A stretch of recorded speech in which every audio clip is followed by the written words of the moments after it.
Sosok Zendi Kusuma, gitaris yang laporkan Nabila O'Brien hingga tersangka usai viralkan pencurian.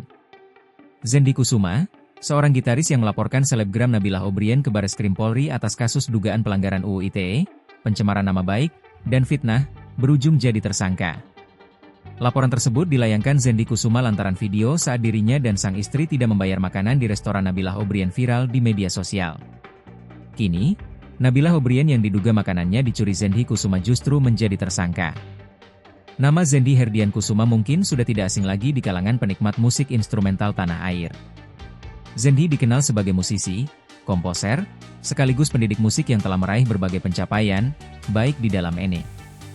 Zendi Kusuma merupakan lulusan Institut Kesenian Jakarta, IKJ, dan memiliki kualifikasi internasional bergengsi, diantaranya Licentiate of Rothschild Level, LRSL, London serta Fellowship of London College of Music, FLCM, University of West London. Sejak awal, Zendi menekuni gitar klasik sebelum kemudian mendalami gitar elektrik dan bereksperimen dengan berbagai genre. Karir musiknya mulai dikenal lewat album Bloody Orange 2014 yang kental dengan nuansa rock. 3 tahun kemudian, ia merilis album Encore 2017, berisi 9 komposisi instrumental yang mengeksplorasi fusion tanpa meninggalkan akar rock.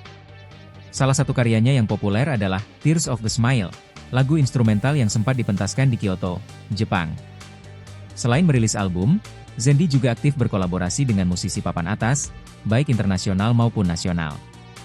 Beberapa nama diantaranya Marcos Fogli, Ron Bumblevoort-Tal, Jeroen Simmons, Epica, Andra Ramadan, hingga Denny Casmala dalam proyek The ZAD Project.